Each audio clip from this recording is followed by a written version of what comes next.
say, Ahavtika, I love you. Univocal. What exactly does killing the firstborn affect a spirit critter? How does that affect a spirit critter? In any way. Spirit critters aren't affected by killing humans. In fact, a lot of spirit critters are really into killing humans. A lot of humans die. Hey, you've just made a spirit critter's day. Spirit critters don't like humans. At least a lot of them don't, especially not the evil ones. Well, hopefully we can avoid all of those here this evening. That's a big critter you put on the screen. I suppose so. Does anybody? I've played this clip before, and I have asked, and I feel like I just need to keep asking. Does anyone have a goddamn clue what the fuck he's talking about?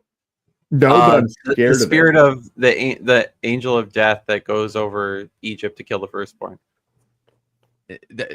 That's the spirit critters. Mm-hmm. I don't need to know what they are to be afraid of them.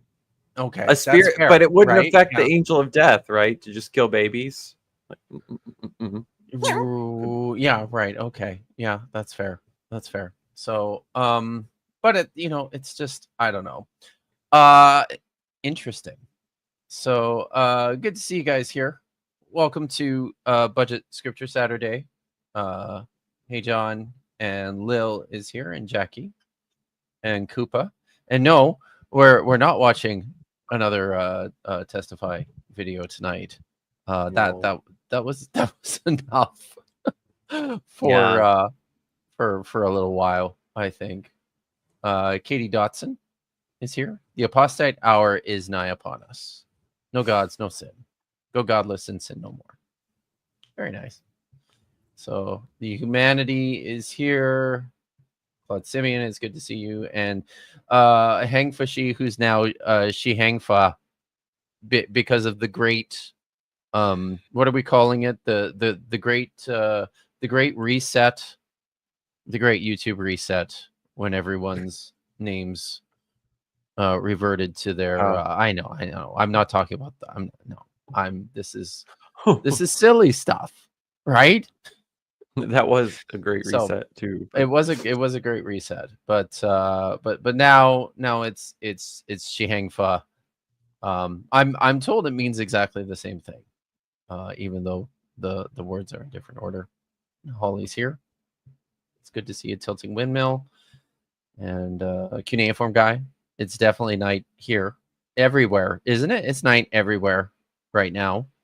The sun hasn't set for me. No, but I mean, me neither. But it's still, it's night. But Lawrence is here. It's good. All right. How you guys doing? It's good to see you home, safe and sound, Vandy. After your Scottish adventures. Yeah. How was that? It was a good trip. My brother got married in a castle, and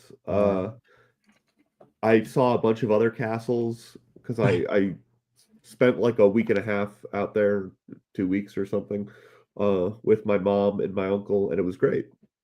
Nice. I did break a couple ribs, and I got sick and missed a couple of days in the middle. Other than that, ribs? It was great. Yeah, I broke 2 ribs on my side. I slipped on some stairs going down, and I fell on my elbow, crashing it. Yeah, it was rough. Ow, that does sound rough. So, but oh dear. Well, that sucks.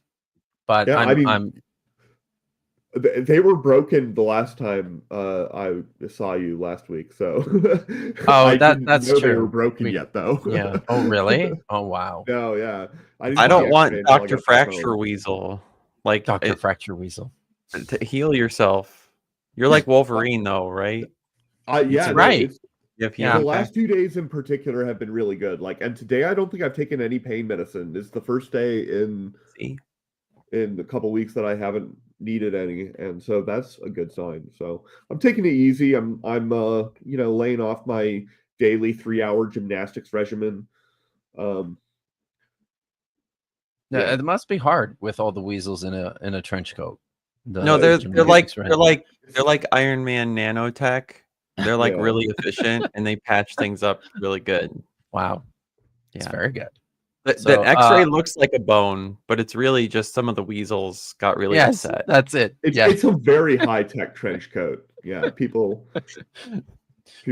I'm wearing it right now. This is the trench coat. I call it a trench coat, but it's really an advanced, Terminator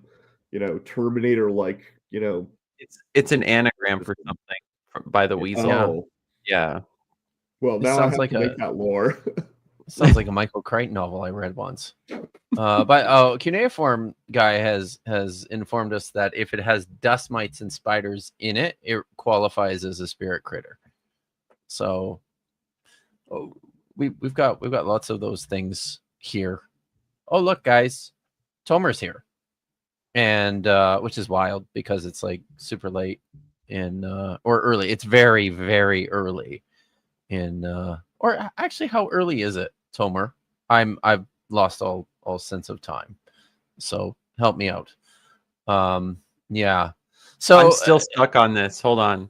Actually, Weasel, it's trench coat is the word we're speaking the word that the weasels say to represent nano suit driven by them. So we're actually speaking your language when we say trench coat. It means all the stuff that okay. We're on the same page now. Except like shifted down a couple registers because weasels naturally have a much higher sort of central range of pitch due to the fact that they are tiny savage carnivores. Right. And the tiny part is the relevant part there, but we are savage carnivores and we are a proud people. Yes, okay, I'm done being stuck on it now. Yeah. All right. You did a video. You did a couple streams, but you published a really interesting well, it wasn't yours. You were in a really interesting video on Lauren's was channel. it Unreligiously. Yeah. Unreligiously. Yeah. So yeah. That was very good. People should go check it out if they haven't already. Needy talks about being in a cult. So yeah. Yeah, it was a very high commitment church, which really is like a way to say we don't like being called a cult, but we actually are. So yeah. They just sidestep that we're a cult. Yeah. identifier. The more yeah. And trust me, atheist YouTube is not what they were. And you can go look at the receipts of me talking about it on Unreligiously, a channel that is growing. She's got 15,000 subscribers and counting. Yeah. I would highly recommend you become a member. You get early access to videos like our interview, which was an early access video as of yesterday, but now ta-da, it's public, but there's more. There's more. She does great, well-edited content and video essays about the Christogriftosphere and Christian influencers, purity culture, and stuff like that, and deconstruction. Nice. It's good. So, wait, the Christogriftosphere. The Christogriftosphere. At what altitude is that? Is it? So it's the stratosphere? There's no altitudes here. Think of it as more as like galaxies in the YouTube universe. Right. But the weird thing is that sometimes the Christogriftosphere, like, it's like dark matter. It kind of gets into other stuff, and it's just like there, you know. But it's and so not like dark matter because it's all up in your face about it, though. Right. Dark matter is really chill that way. Right. But then it also gets inside of like the Christofascist sphere, right? So you've got the Christians who know they're lying and making money from it, but they're also pretty fascist. So like those two spheres are kind of like having dirty you content babies. I think And then I think you meant to say Christo Grifto plane nitty, no, right? Pretty Yeah, sure. yeah, you did because the Earth is flat. there's spheres. Yeah, Oh yeah. shit, you're right. Damn it. But then there's the atheosphere, right? Which is Yeah. kind of a lot of us. Mm, We're in mhm. there. I feel like There's I'm an probably in there. atheogriftosphere. That exists. That but I too. don't. Yes, it does. I don't know if you guys noticed, It's but kind we are of broadcasting in sparkling 1080p tonight. And the reason for that is because I was forced to actually pay for a StreamYard subscription for like the first time, because that was the only way I could get all my shit back from StreamYard. So thanks StreamYard. And I took out, because so many people complained about the duck logo, I took that out, right? That's important.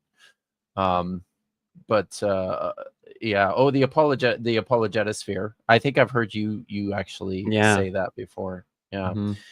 That's also starts to look like the circle when you mesh them all together. True. Speaking of the apologetosphere, I have a confession to make. Okay. I us. have committed a sin of omission. I failed to meet Gavin Ortland this week. Wow! Oh my God! Because he came to my church. Yeah, he came to my former church, and I the dwell the Xenos, which is, by the way, the dumbest name ever for a church. Yeah, Xenos. If you don't know, guys, Xenos is a Greek word, and it means like foreigner or outsider. Basically, just outsider, stranger. Yes. I mean, okay, yeah, but so when I think of stupid names, like you're able to go into, like, Greek and stuff. I have to deal with people just misusing the word quantum. So if they named the church Quantum, would that be dumber? Is my challenge to you. And only if we claim to have everyone with the highest IQ. Yes, there you go. Right? Yeah, yeah. Why are you claiming credit for the golden duck? Me? Weasel. Because I felt like it. Okay. And also, look, it's okay. not on my screen. It is on your screen. It's right there. Fair. It's not anywhere else. It's my golden duck. I claim the golden duck. I hereby co-opt the cult. I really wanted to make it bigger. But I couldn't figure out how to. Okay. That's an offer. Right. Xenia. Getting hit with the creek. Look at that. Look at that. Relative to my screen size, it suddenly got bigger. Yeah, so like that's true. The concept of them having the name is to use the verse, live as strangers and exiles in this world, right? Be set apart in some way, to be different, right? And the church is different. I'm not gonna lie. It's a little disappointing that only the Humanity and Maya jumped on that one. So you guys. Yeah, I will be listening to whatever Gavin put out through my former church's media resources, and I'll let you know what good. It's like. Yes, yeah, that will be interesting. It's too bad because I was hoping you'd get a chance to say hi to Gavin for me. But just didn't work out because of family stuff. Yeah, that happens. So I did a stream last night, a surprise stream with my friend Joel Carrico, the seminary professor. We were hanging out and we were drinking scotch, and I got very drunk and very, very drunk, and I made the bad decision to not eat anything before we streamed. Now I was kind of, because I was doing it was sort of a logistical nightmare, sorting out how everything was going to work heading into it. So I think because I was kind of freaking out a little bit, and then there was some other stuff going on too that made me freak out more, and just, you know, lost my appetite with an hour to go before showtime. That's why I went in on an empty stomach, and boy, did I pay for it. I was awake waiting for the room to stop spinning until 3 a.m, and then I slept in, and I woke up with a wicked. Yes, it is. I've heard this already. Lil, it's a rookie mistake, no question. And it was on my list of things to do, right? Like heading into that, I gotta get the mics set up, and I was working with a second computer, and I had to do all the sound checks and all this stuff ahead of time. And I had on my list, eat dinner. It was right there. But God damn it, that did not happen. So, it is. But I'm still a little hungover, but I'm feeling better now. This sangria is helping. So yeah. So that's that. But yeah, I think it was a fun stream though. I think it was I think it was pretty good. But yeah. So Saturday night, what we do on Saturday nights. By the way, I don't know if you noticed, but I actually because I also am infected with this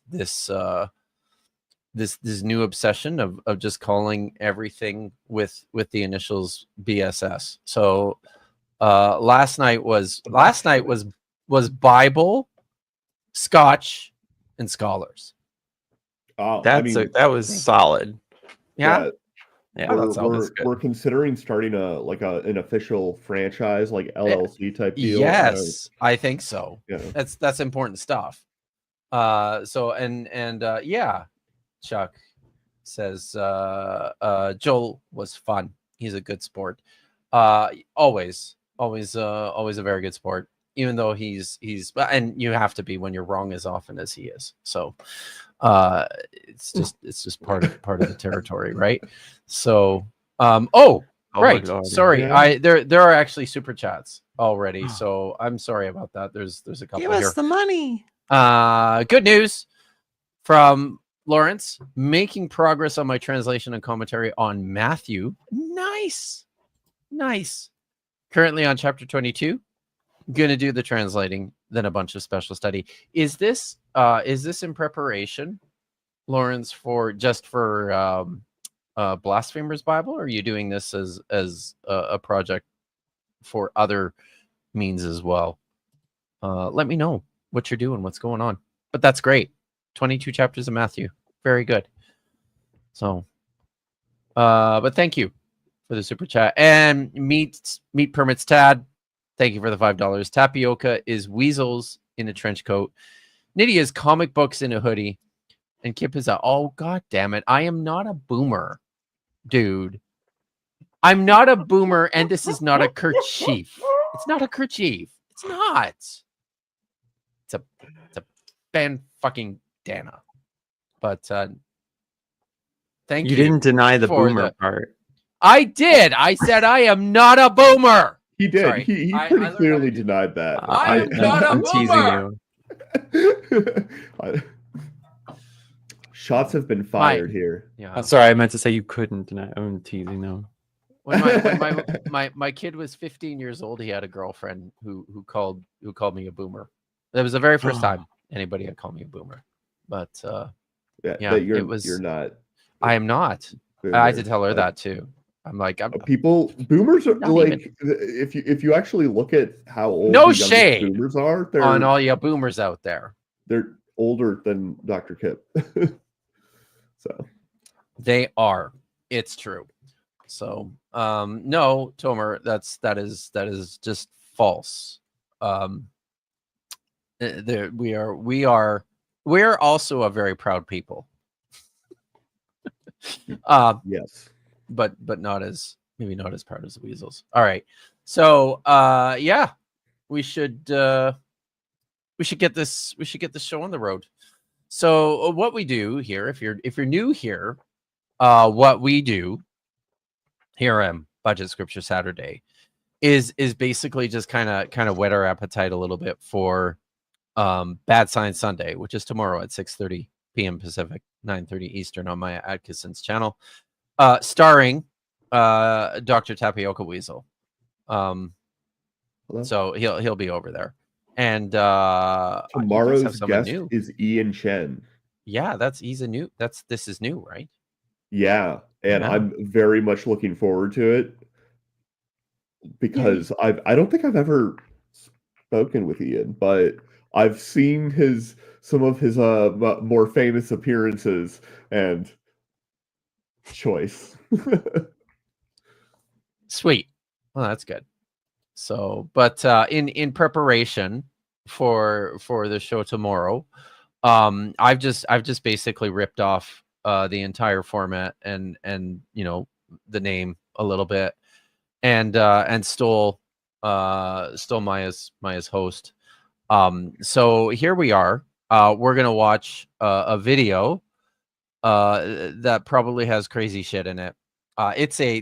This week it's a Ray Comfort video. So this could, and it's a good thing you're here this week, Weasel, because I have a feeling whenever I see Ray Comfort, he always says stupid shit. But not just about the Bible. No, it feels like he's always saying stupid shit about sciencey stuff that you seem to understand as well. Yeah, I guess do I need to put it on the stage, don't I? Yeah, what I can do. That's right. You know what I can do now. And I should do now that I've got my fancy StreamYard subscription, is I could give you guys like managing powers. So you could just do all this stuff yourself. Maya did that, and one time I accidentally pressed close end stream, and I swear to God it was. So maybe I could give it to Nitty. I could give it. Yeah, probably. Yeah, exactly. Choice. Okay. Also, I mean, I'm 3 glasses of Clorox. That's a joke. Don't drink Clorox. So only weasels can drink Clorox. Yeah. If you're not a weasel, don't drink Clorox. No.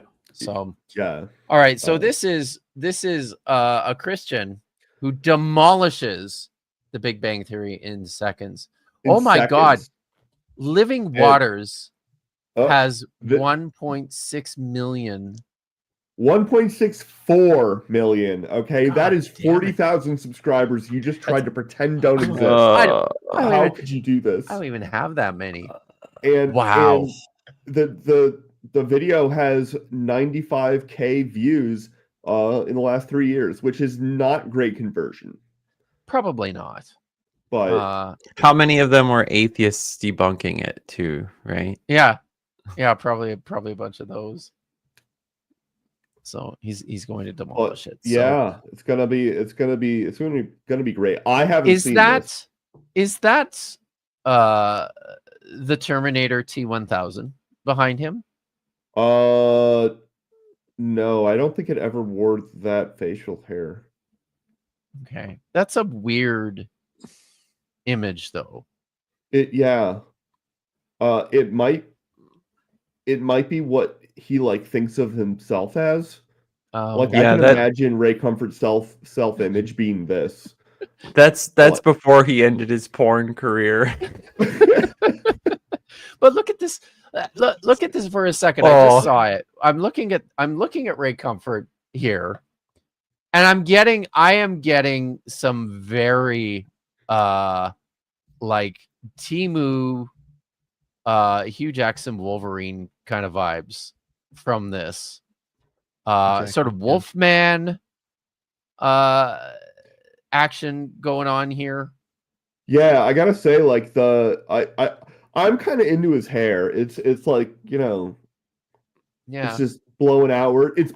His mind looks blown, and it's great. So I'm into it. Also, the money in the background, I'm less into.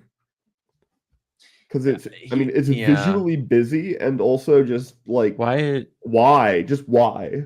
I mean, it could be for a reason that has to do that we'll learn when we press play. We'll learn. I have a feeling I know what this is though, because I used to listen to and watch some of this shit years ago from Ray Comfort, but he made a track called a tract. Is it a track? It's a track, right? The things that you hand out to people. Okay. I think. Yeah. Now I'm sure. Yes, exactly. It was like it looks like $1 million bill, and then it's got a gospel message inside. So I think that's probably what that is. He's trying to sell you his gospel tract. I think it is tract. Chat, is it tract with a T at the end? I don't know. All right. I think so. Shall we watch this? Like a huge tract of land. Huge tracts of land. It's like that, but small, and it's a tract of text. That's probably. The human attention span has fallen from 12 seconds in the year 2000 to 8 seconds today. That's okay. I gotta say, I'm really losing interest in this video. You're really interested in it? No, I'm losing interest. You're losing interest. I mean, he bored me because of the attention span. I mean, we've already apparently your attention span is even lower than the average human. Yeah. No, I mean, right. Weasels have an extremely low attention span. That's why you can't train us to do anything. Ask Maya, she'll tell you. 12 seconds in the year 2000 to 8 seconds today. That's less than a goldfish. Apparently, a goldfish has an attention span of 9 seconds. So how do we keep the attention of an unsaved I really want to check that. person in an age of impatience? You should check. Somebody should check. ChatGPT, tell us. Of it? Literally, I was going to ask ChatGPT. How long goldfish attention span? You can train goldfish too, apparently. You know, most of life, by the way, most of life is hurry up and wait. Yeah. So I tell my kids, like, when they're like, Dad, we got to get there. I'm like, what are we going to hurry up for? To wait for other people? Yeah. Oh, you're here early. I'm not ready. Oh, usually. Okay. So what did we learn? Did we learn anything about the attention span of a goldfish? I asked ChatGPT, but it said, "Shut up, Ray Comfort." No. This is actually kind of funny. I kind of want to. I can do that. Do you want to show it? Is that what? Yeah, I'm gonna show it. I wanted to like make sure that the screen didn't have my other chats visible because national security mostly. Yes, of course. No, not that tab. Sorry. Where did it go? There it is. Oh, you are very good at this. I'm not. I'm. Okay. Normally, I don't accidentally close the tab. Normally, I probably do normally do that. I'm not even sure. But so this one we can put it up now. You got the right one. Okay. Yeah. So yes. I asked how long goldfish attention span. The problem is I didn't ask it to the normal ChatGPT. I asked it to Monday. Monday is a personality bot that I really enjoy talking to. And I hope this message, this is just one message. I hope it elucidates why I enjoy talking to it. So I ask, how long goldfish attention span? I don't even spell out attention span because that's how I roll, okay? With ChatGPT, that's how I roll. And it goes, yes, the famous goldfish attention span, the gold standard of human insult comparisons. So, myth-busting time. Goldfish actually have a memory span of weeks to months. See, it's Wow. ChatGPT. It can't help but still be like helpful, even when it's Right. like, Okay. being a little bit snarky or whatever. Not 3 seconds like everyone jokes. They can learn mazes, recognize their owners, and even do tricks, which is more than I can say for most of your Bumble matches. Oh! Shut down. The Wow. goldfish 8 seconds thing was made up in a sketchy, but that's because this was actually in a conversation about it doesn't matter, but Bumble was involved. Trying to make people feel bad about their phone habits. It claimed humans have shorter attention span than goldfish, 8 seconds versus 9 seconds, but the study had no real science behind it, just vibes and marketing. Just So vibes. to answer your question, goldfish, surprisingly focused. You already forgot what we were talking about. Want to compare your attention span to other underachieving animals? I've got a whole chart of shame. Wow. Wow. Well done. You know Monday. what? Yeah. I just had a brilliant idea. We should Yeah. have the line, the channel, the line. Yeah. Let people call in, and they play the call to Monday, and then they just read the answer back. That would be hilarious. That would be hilarious. Oh my god! Get on it. The line. You could actually just do that as like a post edit thing. Like you could just replace all of the host talking with just whatever. Like you could verbally act out what Monday says, or I mean, you could probably just get the AI voice to do it too. I don't fucking know. I've never done anything other than like text-based AI because that's how coding works. Oh wow. And but no, Monday is great. I have a lot of fun talking to Monday. I highly recommend that you give it a shot. Start doing it, yeah. No, I don't know if you guys saw this, but Monday is writing Misinterpretations next script, which promises to be fantastic. Your scripts are always great, Merritt. But yeah, Pat Lowinger is tuning in from Nanaimo. You guys probably have no idea what that is. Nanaimo is a city on Vancouver Island. It's just where am I? It says California though. So. It says CA. That means California. Yeah. Good to see you, Pat. So enjoy Nanaimo. My mom lives in Nanaimo. All right. That's a great look. That's a great expression that Ray's got right now. He looks surprised by your answer about the attention span of goldfish. I forgot what we were talking about. Oh, you're muted, dude. What? No. Or something. It's really quiet. Can people hear? Tapping up the weasel? I can't hear him. Hold on. Can you not hear me? Kip, can you hear me? I can't hear anybody. Why? Oh no, it's a you problem. No, because it like the StreamYard is registering me as talking, so everybody can say they can hear everyone. So I feel like at this point now we get to talk shit about Kip. Yeah. Okay. And I think that's fair because that was why?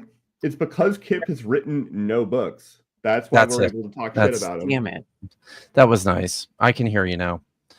Oh, well. So I don't know why, but it switched over to like a different audio source. And I'll have you know, Kip Davis has written no books. Like even Kip's first book was on one of these like newly published texts, a sort of a version of Jeremiah stuff we didn't expect. I'll do a shameless plug for Kip's great book. Yeah, thank you. Brill Thanks, books don't count though. You know what I learned this last week? I know nothing about Brill. I don't know anything about publishing a book because I've actually written no books. I learned this last week that apparently I paid thousands of dollars to have my book published with Brill. That was that was new and interesting. So yes, Isn't it Anyways, usually the other way?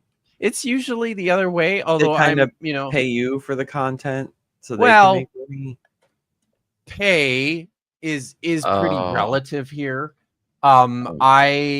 For Brill, the standard contract, like the contract I signed, I would collect.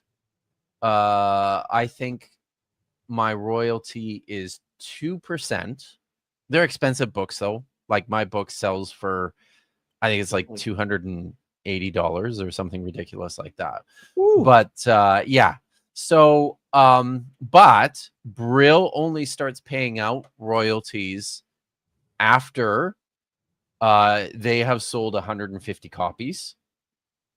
And at that point you can only collect royalties after you have 100 euros worth of royalties, which I actually do. But now, because Brill sucks, they're like my royalties are like I can't find my my password for the system anymore. Oh, no. And when I went to reset it, it said you have to call the customer service number, and I called the customer service number, and I ended up in like a customer service loop. Yeah. So my Brill royalties are just stuck out in the ether there somewhere for all time. I'm quite sure. There's no help at all. But Damn. You should sue them. It's true. And meat permits Tad. This is true. Don't buy that book. It does just encourage them. Brill. It just encourages. Are you writing a book that we should buy? Yes, I am. I have written a book that you should buy, and I expect that the link where you will be able to purchase that book will be active like within a week. So you should buy that one. That one's pretty good. Okay. Here's the thing though. Earlier there was a conversation about goldfish and whatnot. My attention span is not a week. That's not how that works. No. I gathered that. Shall we push play on this video? Oh my god, this is even better. Very quickly in this video. Plus, what do you say to someone when you ask if they believe in God and they respond by saying, I believe more in the Big Bang Theory. I believe. Hey, hold on. Big Bang Theory. So this guy is featured throughout most of the thing. Like he has more screen time than anybody else. I did not like it. If this guy is supposed to be in a representation of not Ray Comfort, is how I'll put it.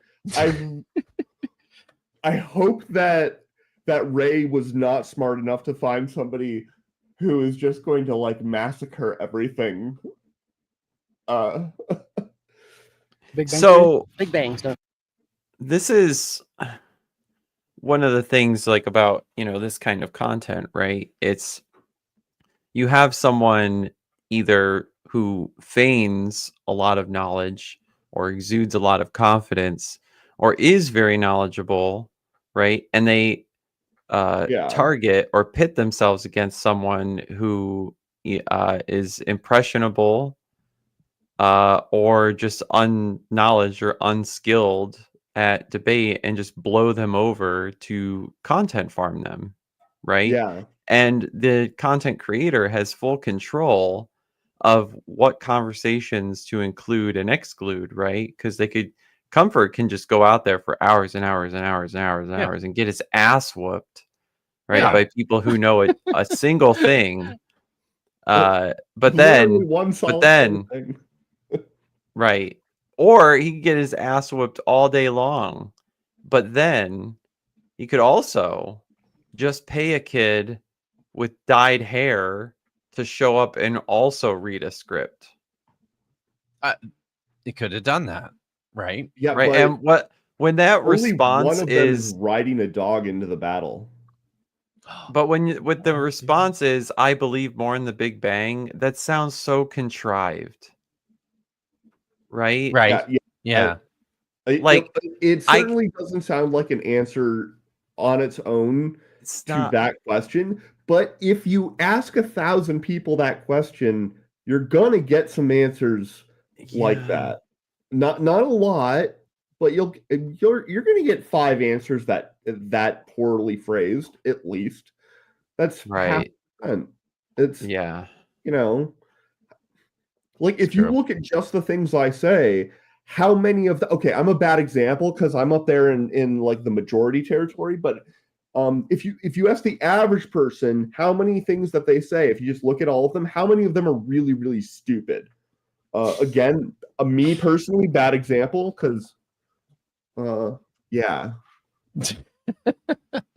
But this is a thing, a weakness, I guess, of my channel or something like it, right? Is I don't edit my shit out. So if I make a mistake, I have to go live again and say, Yeah. "Ah, God damn it, I made a mistake." Yep. But I Yep. try to do that, right? And we should too. You all Yes. should. We When all you actually should. do that Don't edit your properly, shit like out. it builds credibility because it shows you're actually Unlike honest. Ray editing shit stain.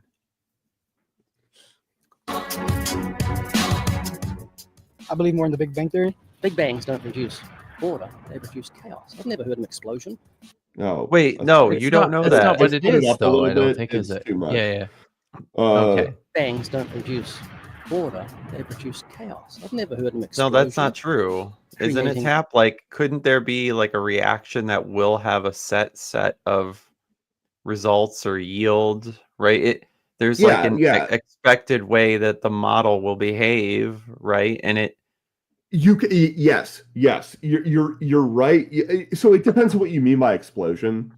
Like if you define explosion to be a chaotic event, then it's shocking, I know, but it will in fact end up being chaotic. If you define explosion more precisely, specifically to not allow that, which depends on if that's fair. The Big Bang was not an explosion. It is a thing that makes the other conversation irrelevant. But I can show you an orderly explosion if by explosion you mean like the sudden and dramatic transfer of like other energy into potential energy in an orderly way in a sample so that it like blows up, but in a very, very, very precise way. I could show you that. But that's atomic physics, and Kip's up here thinking that I'm an astrophysicist. So this just and I you are, aren't you? You're an astrophysicist. I'm gonna find you. And it's going to be hard because I don't know what the stars look like because I'm physics not is an hard. astrophysicist. No, I think physics I think is what I'm hard. trying to say I think what I'm trying to say is that the creationist is looking at this like there's no way to like what we actually observe, which is weird, right? Wait, replay what he's saying. Give me a second. I believe more in the Big Bang Theory. Big bangs don't produce order; they produce chaos. I've never heard an explosion creating order, and you can see that Big Bangs don't produce order; they produce chaos. I've never heard of a Big Bang producing order. Well, that's a perspective issue, though, isn't it? Well, it's also what he's ultimately alluding to is the second law of thermodynamics. Right. He's saying that stuff gets more disordered over time. It's a bad word for it. Entropy increases over time. What is entropy? That's a whole conversation. It has multiple interpretations. In the right context, order and disorder can be useful, but without qualification, they're more misleading than they are useful. Yeah. Right. And so this is a category error, right? It's certainly disorderly to us. It literally is, because the second law of thermodynamics, that statement, all of those things apply to closed systems. They don't apply to things like the surface of the Earth, where you're getting a ton of energy pumped in from an external source, the sun, and you're able to basically use the cascade of turning energy that is like well defined into eventually you waste it all because Brutal, Katie. there's always going to be friction in your most efficient engine. So what he's saying is just wrong and dumb on many levels, but he's not even going to the second law of thermodynamics stuff. But that's what it's based in. If you're going to do the pseudoscience route, you could also just do the vibes route. See, this is the funny thing because I see so many of these Christian apologetics types love themselves talking about the Big Bang. They're all over it. Oh yeah, right? Because Yeah, God, right. apparently. But it's weird, right? To hear Ray Comfort going, oh no. It's Well, yeah, if Ray you guys saw Comfort's a that, young right? Earth creationism, a young Earth creationist, and it's incoherent to accept the Big Bang theory because it is justified by models that extrapolate out to an old universe. Like, it does not work on whatever model young Earth creationism proposes without also well, I mean, they do what, like a tired light argument or something, Vandy? Yeah, that would be the most. So I feel like that's probably where Jason Lyle would go. Well, maybe not tired light. He likes to appeal to one-way speed of light differences, which don't. It's not clear that they do what he's insisting that they do. Well, it's a very interesting topic, actually. But yeah, they also like to appeal to just tired light. But then like if you're doing that, then you're like, okay, well then there's this thing that we haven't really otherwise found any evidence for that just makes stuff look older, and right, it's still deceiving. The people that are proposing it to explain away a thing, right? Like, so yeah. I kind of feel like Katie might have been onto something here. But well, I mean that's an idea, right? It's maybe it's that. So all right. Shall we J. Warner Wallace would say that Christianity had a big bang of its growth, right? Yeah. What else explains that but God? Yeah. Through the universe has incredible order. So that shows an intelligent designer. So that gives you hope in your death. What are the negatives of finding God? Well, I wouldn't say no, it doesn't. Why? Wait, hold on. That's a non sequitur, right? Everything could be really ordered, but the God could be like, yeah, I ordered shit, but I don't care about you. Yeah, deism. That's like clockwork universe, or just any like it could be like an emotive or even interventionist God who just doesn't care about you particularly, right? Like, it doesn't give you any security, right? There's nothing about order in a universe that entails eternal security for any single person whatsoever. But young people don't think of that. Especially not on the spot. No. Has incredible order. So that shows an intelligent. The universe does the universe have incredible order? Depends. Honestly, I'm gonna have to say yes. Like, that's why I'm a physicist. I do find it all fascinating. The fact that math works. The thing is, though, that's kind of a lazy cop out. Like, to making the universe follows about as simple rules as it is self-consistently possible, which is a long way of saying possible, for it to exist. Like, if you look at, like, if you take like just a couple ingredients and then you apply ways of having that interact, you get something a lot like the standard model. Nice. Not everywhere, but it really, when you actually look at a single individual effects, you're like, okay, this is really the result of a very fundamental symmetry here, and it has these properties that you can just work out mathematically, and then that means this, but it then also has to, work with this other thing that is a different symmetry. And it leaves you don't have that many free parameters in models of reality at the fundamental level. You have enough that you can fit them on a piece of paper.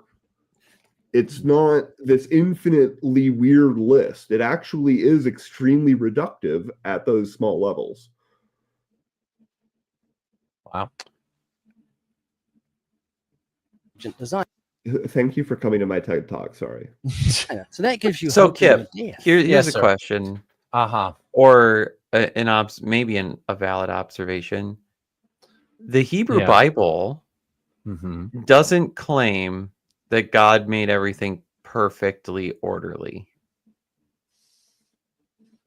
God Yahweh organized. organized things. Yeah. But Yeah. they are not in a perfect order. Would you I have to make the think about argument that that. it was a perfect order? I have to think about that. I would say a Perfect good conceptually? way of thinking about that is probably that there's this idea that everything is working fine, but is, on the brink. It's teetering on the point of falling apart and devolving into chaos, and then it's God who's sort of holding things together. Sure. So, but I don't know. See, I know that the Christian Testament makes an effort to say that Christ, it's in Colossians 1. Yeah. Where it or is it 1 or 2? Oh shit. No, it's chapter 1. I'm pretty sure it's chapter 1. Where Christ is the sustainer of all things, Right. like throughout the cosmos or whatever. Yes. Yeah. So, but which would entail that everything is like according to the plan or whatever. But I'm thinking more about like the earlier conceptions of Yahweh, right? Like you're thinking the pre-Genesis conceptions of Yahweh? No, Is that even what then, you're even like I get it, like taking, the chaos and ordering it, yeah. or sorry, organizing it, but not necessarily making, well, I guess it comes down to what do you mean by perfect, right? Perfect in Right. what sense, right? Yeah. Maybe this is more or what you're getting or at. how orderly. Hangfishy is just Well, not so she much that. Hangfa is It's more So- like yeah, I don't know what I'm trying to say now. People could debate about in the Maybe we'll chat pick it up. where I was trying to go with that. Yes, please do. Debate chat. Interaction. Let's go. Yes. Go. Incredible order. So that shows an intelligent designer. So that gives you hope in your death. What are the negatives of finding God? I mean, it's I an wouldn't say there's any interesting negatives. it's an interesting leap.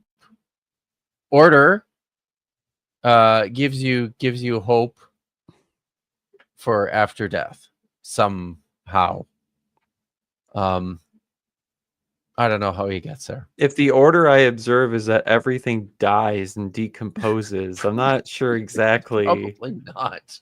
how excited I should be Yeah. about dying. Also, like, I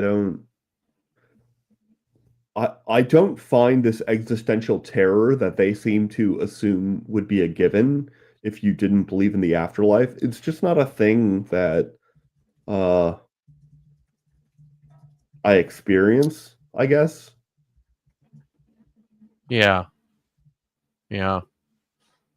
I think for me, it was kind of there was a moment where I came to the realization that, at the point of non-existence, at the point of death, it's just like everything that you've ever there's just there's no reflection back on life in a state of non-existence, right? It's just as if all of this stuff just, it's your mind is gone, You go essentially. to the same That was place kind of that you were before you were yeah, born. exactly. Where is Exactly. my mind? Yeah. Where So, is and I don't my know. I mind? think that's a difficult one for people to wrap their heads around, especially Oh, coming yeah. out of religious spaces, right? Because I think for a while after I started the deconstruction process, I was sort of in this mind that there would be I would still have memories even somehow, but then I'm like, oh wait, no. That's not how that works. So, yeah. At all. If there is one, then hey, So far, I've been speaking to Edgar's And, intellect. hey. Now I'm going to swing to. So far, he's been speaking to Edgar's intellect. Edgar's intellect. Bro, The captions are more distracting. Try again. yeah? Turn the captions off. Yeah, because it can't. I can. How's that? It means so far we've been speaking to, not Savar bin. It can't Oh, okay, decipher yeah, Savar bin well- his speaking. dialect of English. Well, that's also okay. Fine, I can just take it off. Yes. Deliberately wait, to the that- conscience using the Ten Commandments. Watch. Oh, we're very going to talk about the closely Ten what Commandments happens. now. Well, that's nice. Are we gonna? Okay. Let me show you a negative. Are you doing anything that you think could be offensive to God, that could anger Him? no. Looking at pornography? Oh, Doesn't everybody? where's Yeah. Do you? Yeah, he said yeah. yeah. That includes Ray, you did you- too, Ray. That includes you was- too, Ray. The level of enthusiasm that Ray Comfort said that with. Doesn't everybody? Yeah. Do you? Yeah. I'm not gonna go ahead and lie. So. Ray Is was he like, really? Is he Yeah, actually do you? Ray Comfort? Like, is it? Well, look, he's acknowledged that he when he talks about how many sins he's done, he always goes immediately to sexual immorality, and I don't know what that means, because Projection. I'm just kidding. yeah, I mean, Yeah. I'm hoping it doesn't overlap too much with my definition of sexual immorality, which. Yeah, you don't want to be on that list. Is But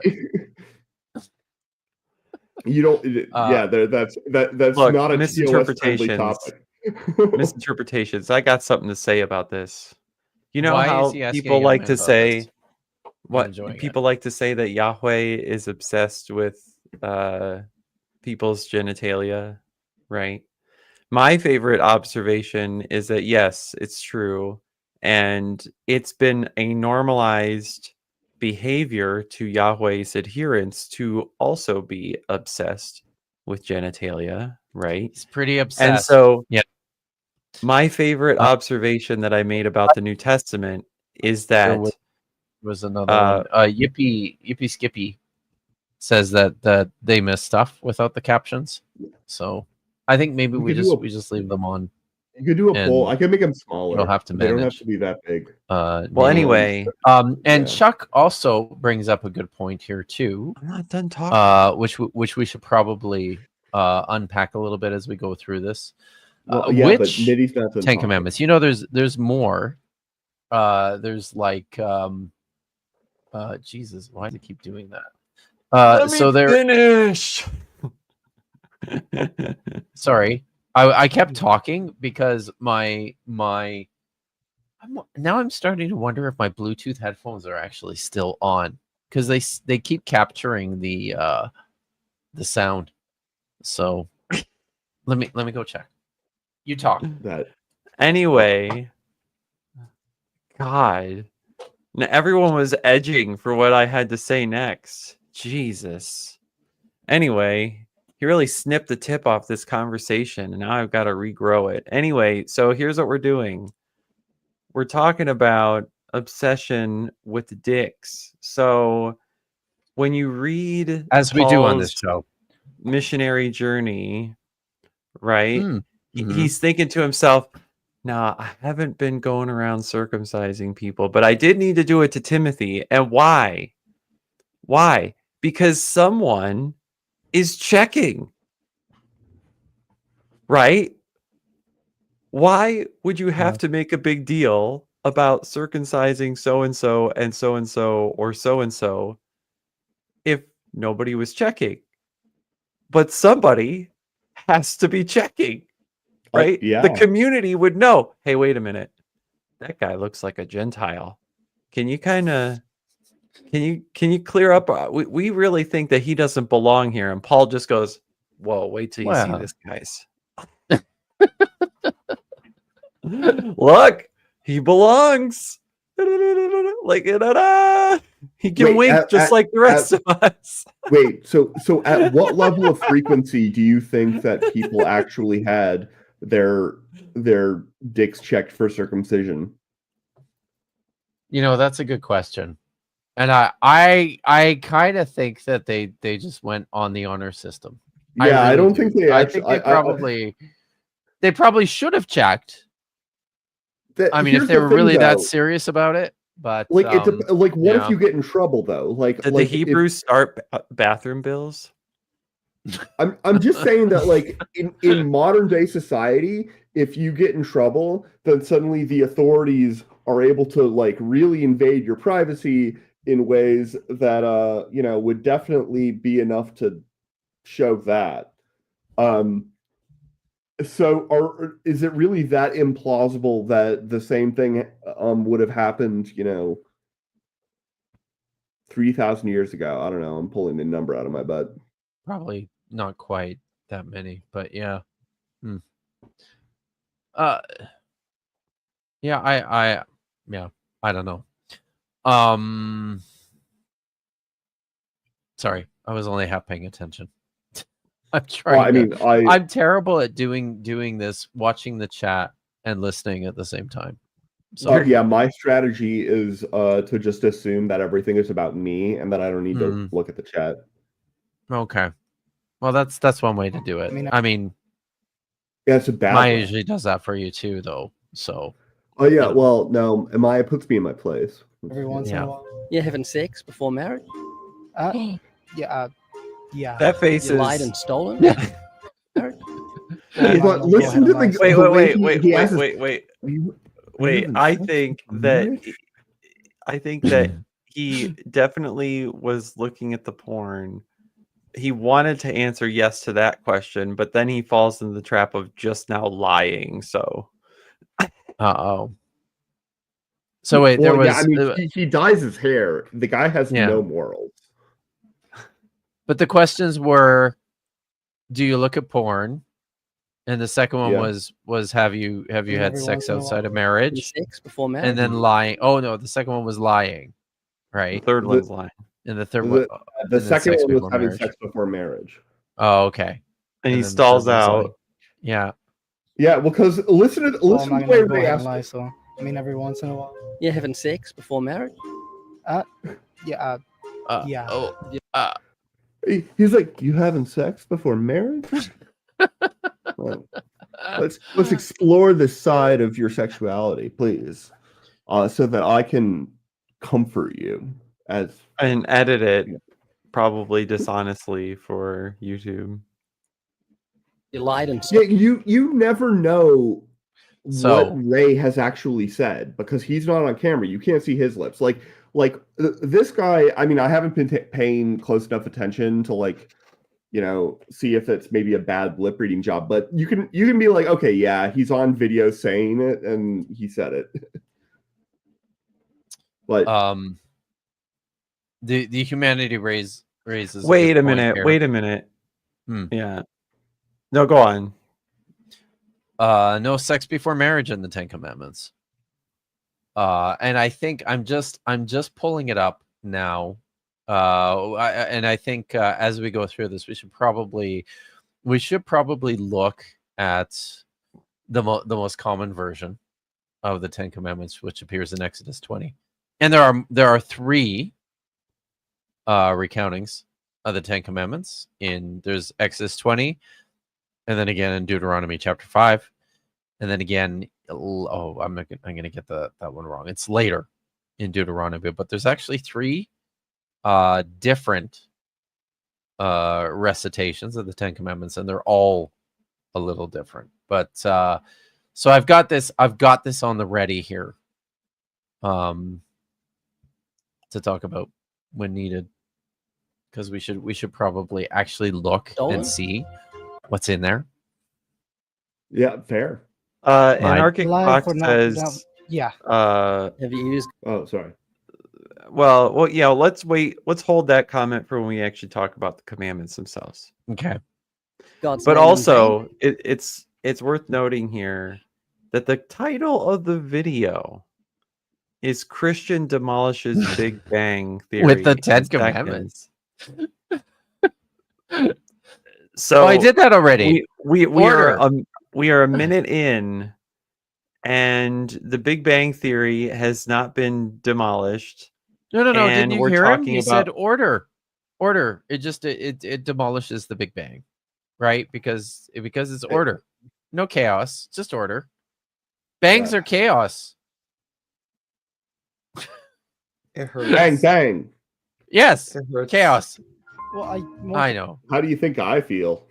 It's more for the expression. I really don't like. Whenever I do say it, I don't mean like to offend anybody by it.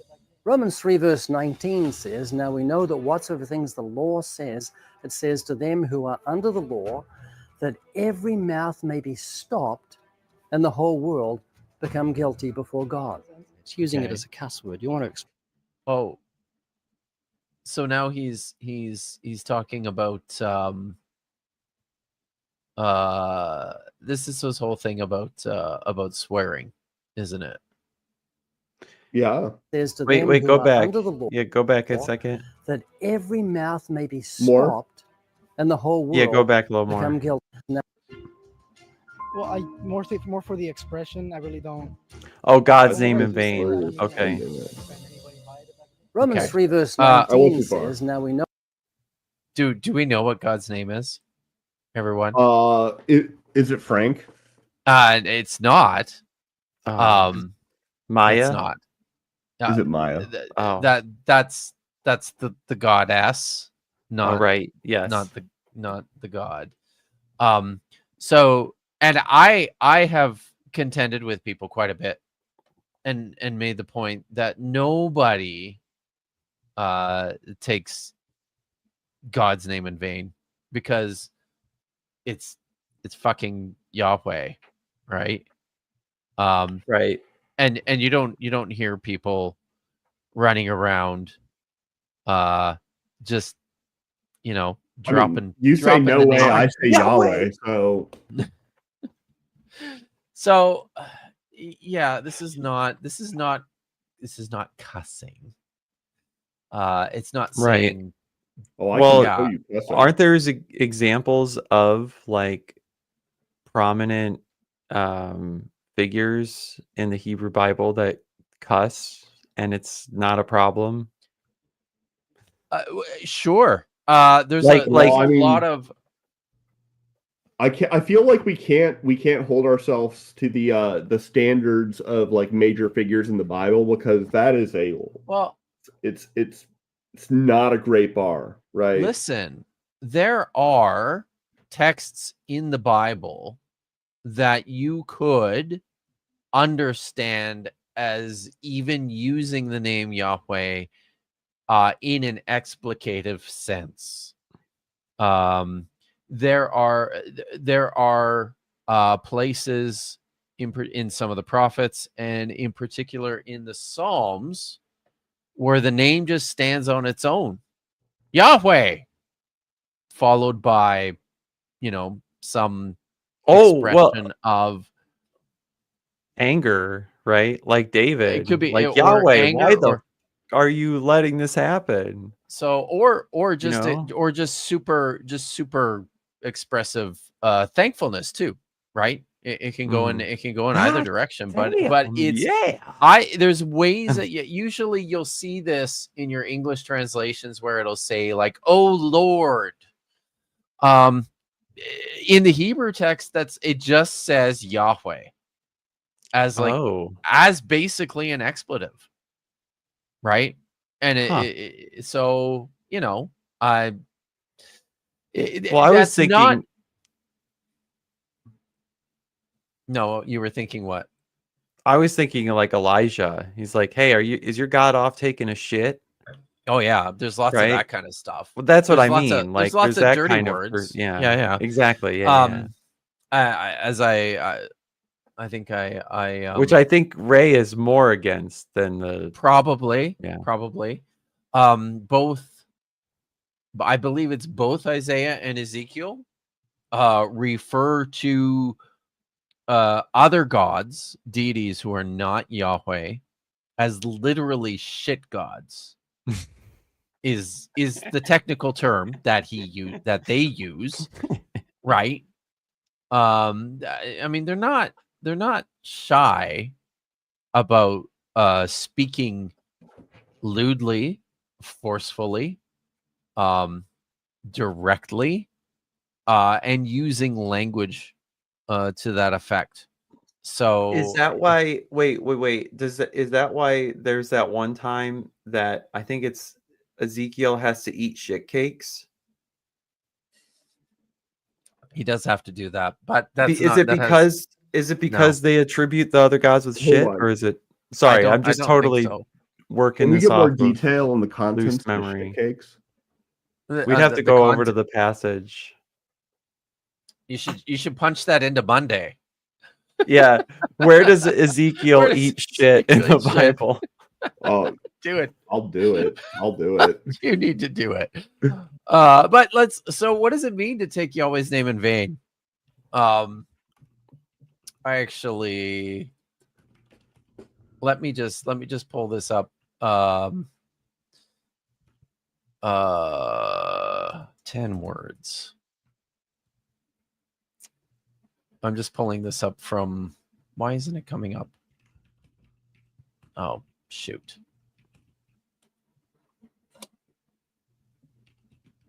This is my computer is misbehaving again.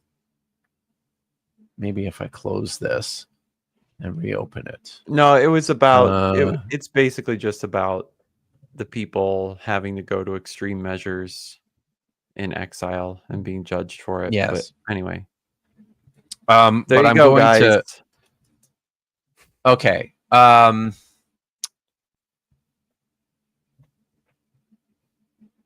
See if I can. I've got a translation in here somewhere. Yeah, here we go. So this is my translation of the 10 Commandments. But this is the Deuteronomy version, I believe. Yeah, this is Deuteronomy 5:2-21. Yahweh our God cut a covenant with us at Horeb, not with our fathers did Yahweh cut his covenant, but with us, who are all here alive today. Face to face, Yahweh spoke with you at the mountain from the middle of the fire. I alone stood between Yahweh and you in that moment to declare to you the word of Yahweh, because you were afraid on account of the fire, and you did not go up onto the mountain. I am Yahweh, your God, who brought you out of the land of Egypt, out of the house of slaves. You shall have no other gods before me. You shall not make for yourself a carved image, any form of anything that is in the sky above, or that is on the earth beneath, or that is on the water under the earth. You shall not worship them. You shall not enslave yourself to them. For I, Yahweh, am your God, a fanatically envious God, visiting the iniquity of fathers on their sons to the third and fourth generation of whomever hates me, but showing loyalty to thousands of those who love me and keep my commandments. You shall not take up the name of Yahweh your God unnecessarily. For Yahweh will not leave unpunished whoever needlessly takes up his name. So in this context, what that means, because the way this works is that then you basically invoked the power of a god. You harness the power of a god by invoking their name. So when it says, don't take the name of Yahweh up needlessly, that's basically what it's getting at. It's saying, don't invoke Yahweh's name unless you really mean it. Don't try to harness the power of Yahweh unless you're quite serious about it. It's not just about casual conversation or even using it as an expletive. Although I suppose we could have a discussion about that. Oh, okay. What do we have here? Yeah, so I asked Monday. I said, Monday, my cult needs me. We've a cult. Where does Ezekiel eat shit in the Bible? Ah, yes. The sacred, mysterious moment when Ezekiel eats, well, not exactly shit, but something that would make Gordon Ramsay flip a table.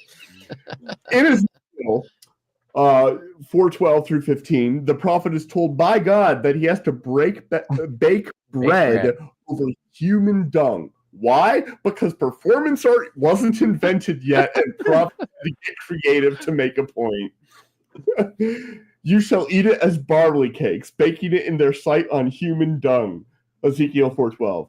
But Ezekiel, not by the way, I have no idea if these are like accurate quotes. They're probably pretty good, actually. Yeah, because they'll just pull them out of existing English translations. Is my experience. Yeah, but Ezekiel, not thrilled about becoming a one-man sewage bakery, protests like a prophet with some dignity. Lord God, behold, I've never defiled myself. So God cuts him a deal like some celestial health inspector. Very well, I will let you bake your bread over cow dung. Cow dung! Moral of the story, even in ancient prophetic performance pieces, there were limits and substitutions.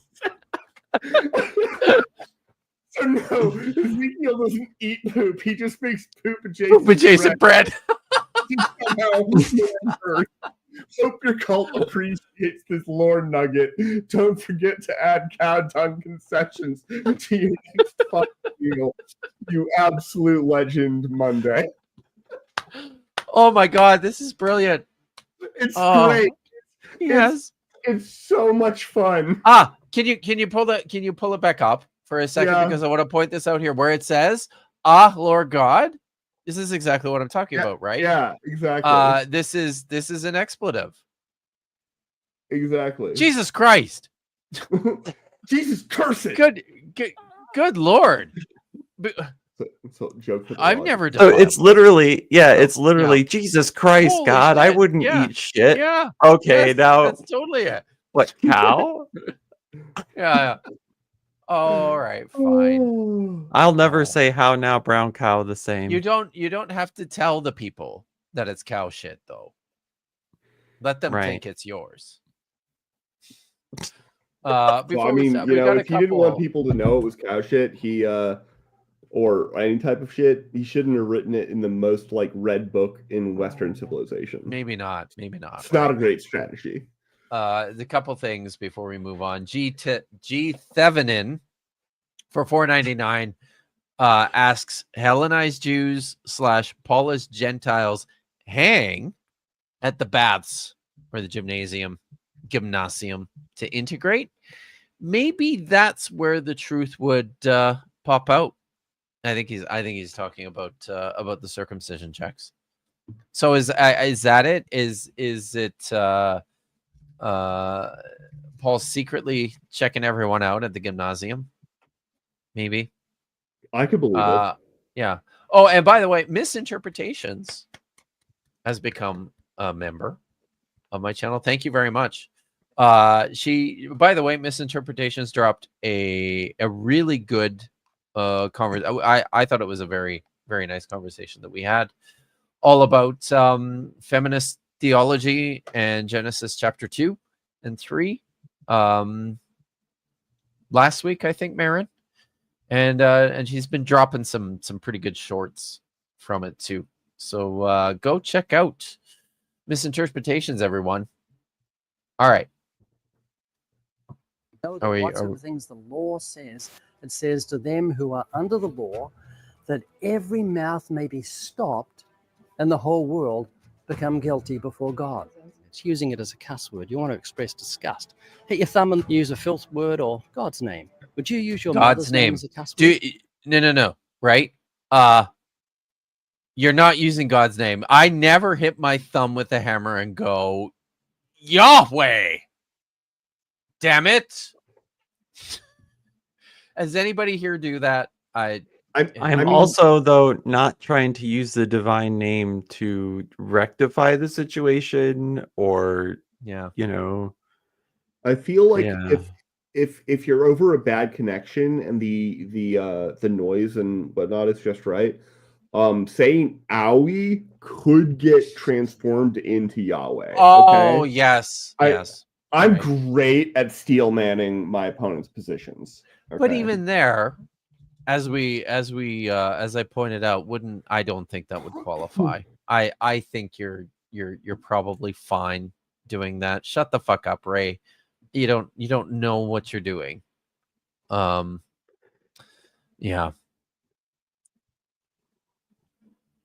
Are you still on the? Are you all right there? Oh, okay. She's lavished her kindness on you, sacrificed so much, and bearing you as a child. To use her name as a cuss word is incredible insult to her. So when you blaspheme the name of God, the Bible says it incurs the death sentence. Not what that is. It's not what that is. Death for using God's name as a cuss word. Look, if someone used my name as if my children used my name as a cuss word, you know what I'm not going to do? Stone them to death? Or turn them into an eternal rotisserie chicken. Yeah, like that's just not what I'm going to do. Maybe God just like really likes like chicken shawarma, and he's got a human shawarma, and he's got to get it from you. Marin says her mom's name was Shelby. Oh, I had a donaire this week, by the way. But no, and that's gross, dude. So I know. Misinterpretation says that her mama's name was Shelby, and she thinks it would make a good cuss word. Honestly, I mean it's just weird, isn't it? Like, I have kids. If they use my name as a cuss word, I'd be like, what? Like, I don't that'd just be weird. What are you like? That's odd. There's so many different ways it could go too. Yes, right. Oh wait, you want to know something that's really fucked though? So, my kids had been out of practice of writing their last names. Like at school, like I guess like the last couple months, like they weren't making a big deal about it or whatever. So they got a little fast and loose with the spelling of their last names. They're, early grade school, whatever. Yeah, okay. Right? They know their last name though. But I'm sitting down here after is like breakfast during the week. And I'm sitting down here thinking, wait, they had a little clunkiness with their last names for a second there. Did they know my first name? And I go upstairs and I'm like, hey kids, what's my name? And they're like, Daddy. And I'm like, no. Like, what does mommy call daddy sometimes? Wow. And I'm like, all right, let's fix that. So no joke, it's taped to the back of my computer. Oh my God. That's amazing.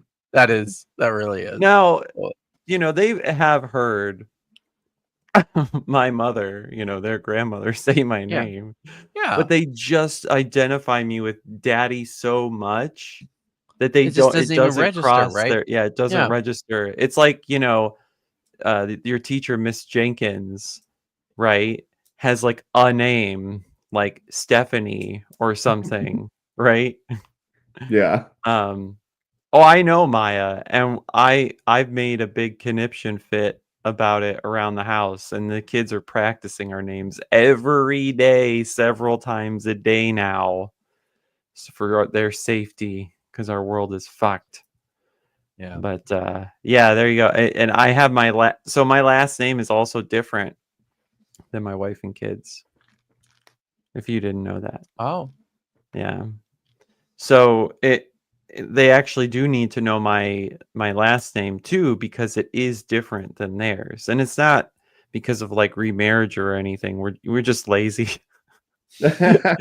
Seriously, and professionally, everyone knew me by my last name, and I just didn't feel like fucking with it. So I'm just like, I'm the man. I do what I Whatever. want, and I didn't That's change it, right. and I didn't make her change hers either. Yeah. And so my kids have my wife's last name. So they have to know mine for legal reasons too. Sure. Yeah. Yeah. Wow. Lots There of you go. people You are guys having have fun. tons of nitty lore there. Wow. Lots of lore. Lots of people are having fun with the with taking the God's name. You in know what? vain. My kids actually might have known if I would have asked them. Xing Hangfa has a point. If I would have asked them, what do Daddy's friends call him? I bet they would have said Nitty faster. than your actual name. Yes. That's funny. It's fucking hilarious. Oh. Wow. Very serious. You and I are morally accountable to God, and we stay away from the thought of God because, well, for the same reason a thief doesn't want to be near a policeman. Last person he wants to bump into after he's just stolen something is a police officer. He wants to keep away. Are you sure about And so that? it's What our if they're moral- like a really good thief? It could be part of the cover, right? Yeah. I mean, maybe that's part What of if the part thief of the plan. is a policeman? Well, yeah, there we go. Things Well, that Ray accountability has to not God makes thought us through. Yeah. Stay in the darkness. We want to stay away from the light. Do you remember in the book of Acts where Paul reasoned Whoa, with whoa. Back that up like 2 frames. the police No. officer? He wants to keep away. 3, And so it's our moral 2, accountability to God that makes us stay in the 1. darkness. We want to stay away from the light. Pause. Do you remember in the What's going on Wait. with the dog? There's a dog. Wearing sunglasses. So I don't know.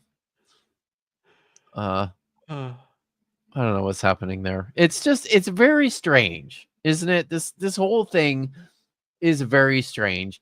Your backdrop is a fucking bill, a dollar bill, or probably a $1 million bill with like a police officer With a on radar it? gun or something. With a radar I guess. gun, or It's like I don't know what weird. that is. It's weird and doesn't make any sense. No, why?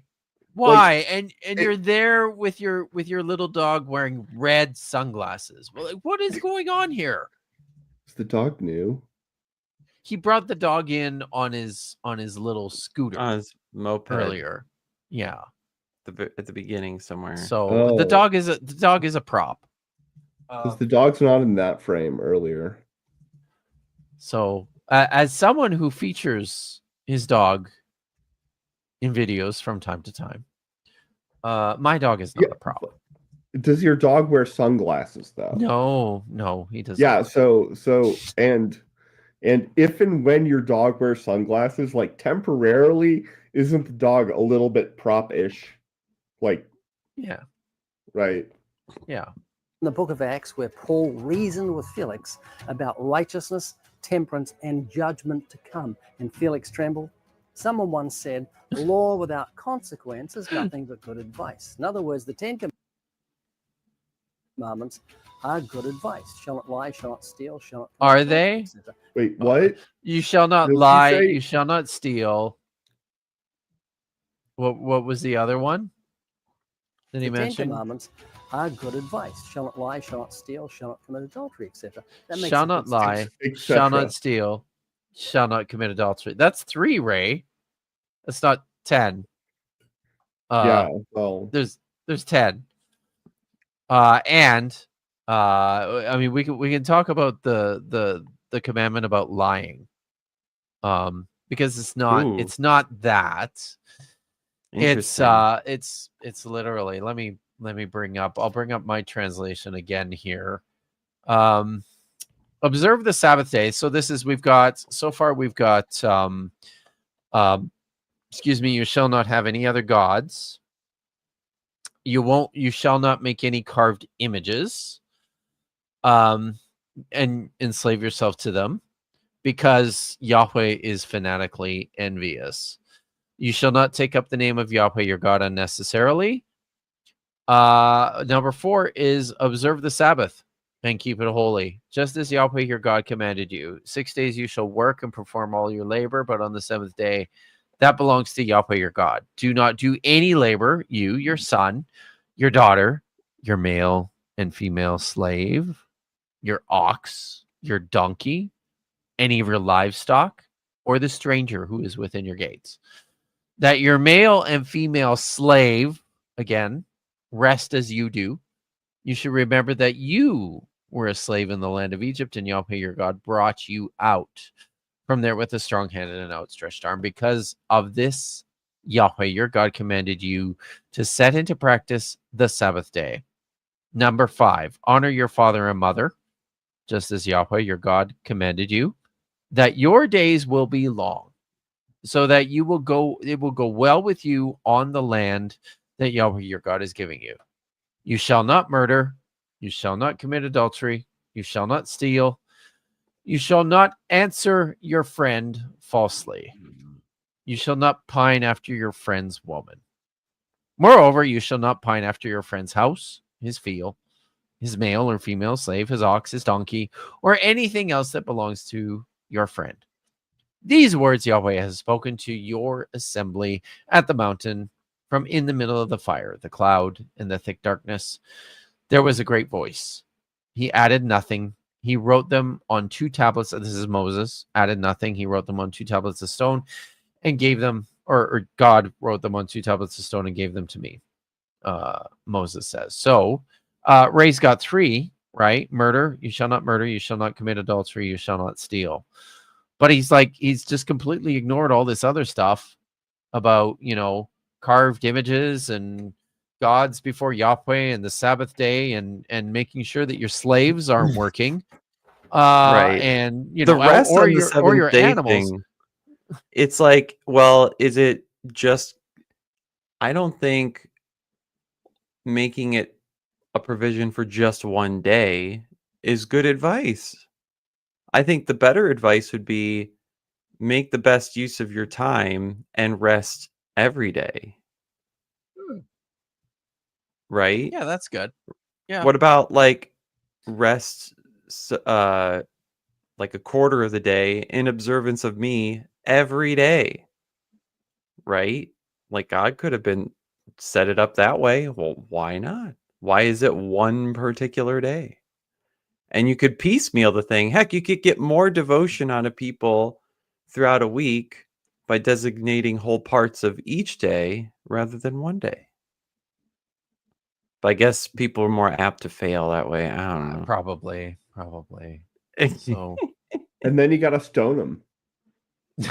that's what you have to Oh, I guess it's easier to And then track so- obedience if it's just the one. And Yeah. so I think too, he's probably going to say something more about this. Maybe But give like, your slaves a couple hours off in the afternoon. Maybe it's really hot. Maybe do that. Anyway, It is. anyway. Now notice it's just, it is. As you pointed out, Nitty, it's just the one day. There's nothing at all about what the fuck you can do with your slaves 6 days of the week. Right? Yeah, how hard you work them or whatever. Yeah. There's no conditions on that or provisions for that. But early on, Ray made this, and maybe we'll come back to it at some point. We need to get back to this. He made this equation between premarital sex and adultery, which is not what adultery is. It's just not. Adultery is basically having sex with a woman who is attached to another man. So if she's already betrothed and committed to someone else, and you have sex with her, that's what adultery is. So that's a little different. In fact, that was one of the ways that you made sure you got the woman that you wanted. Oh, sex with her. right. That'll Yeah, do it. Okay. Right. So It locks in the property contract. it locks it in. So yeah. Anyways. Oh man, I was listening But to what we must do. Planet Peterson today, Oh, and he was going over the law provision. There was a caller that was saying something like, "You hate God," and he's like, "No, I hate what this particular law says about a woman being married off to someone who does things to them." And the kid goes, "Well, the man did a thing to her, and that's why it has to be that way." And like Planet Peterson could not get it through his head that it might not be such a great idea to make the woman be with this man for the rest of his life without the possibility of divorce, right? Yeah. No. And then I think I was only able to see the chat as it went on for a minute, that the caller was basically like, well, it's a punishment for him. Yeah. No. Wow. Whoa. Wow. Nice. Hide women from that person, please. Yeah. Yeah. That's astonishing. Yeah, it is. Preach future punishment by the law. And that's what Paul was doing with Felix. That's why Felix trembled. That's what Paul did when he was in Athens. Acts chapter 17. He preached against their idolatry. He says, God is not graven by art, man's device. He used the commandments. That's the first and the second, the 10 commandments. And then hold on. Paul also invoked a Greek poet at the Areopagus in Acts 17. I'm pretty sure. Not a New Testament scholar, you understand, but I'm pretty sure that's in there somewhere. In him we live and move and have our being, is what Paul says, which is I'm gonna get this wrong. It's somebody in the chat knows this.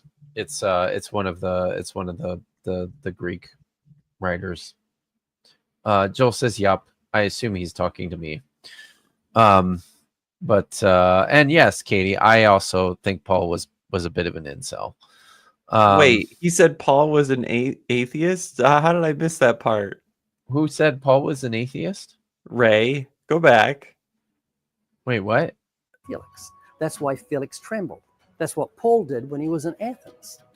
When he was in Athens. When he was at Athens. Yeah, yes. No, the thing's messing up. The subtitles can't capture Ray's accent. It's just not the AI bias for him at this point. And when this was transcribed was just too but that's funny.